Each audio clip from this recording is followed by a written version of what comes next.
મિત્રો, જય માતાજી, જય શ્રી કૃષ્ણ. દ્રષ્ટિ બોલે છે જય માતાજી. બોલો જય શ્રી કૃષ્ણ. કેમ છે બધાને? હા, તારે શું ખાવું દ્રષ્ટિ? ઢોકળા ખાવા? તો શું ખાવું? આઈસ્ક્રીમ ખાવી. આઈસ્ક્રીમ તો ખાઈ લીધી ઘડીક પેલા. આઈસ્ક્રીમ તો ખાઈ ગયા. ઢોકળા ખાવા? લ્યો દ્રષ્ટિબેન ના તો ઢોકળા ખાવા છે. હાલો મિત્રો, જો દ્રષ્ટિબેન ઢોકળા ખાય છે. હાલો, જો દ્રષ્ટિબેન ઢોકળા ખાય. ખાઓ.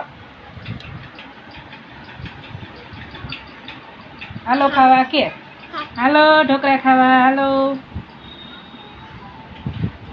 જો અમારા દ્રષ્ટિબેન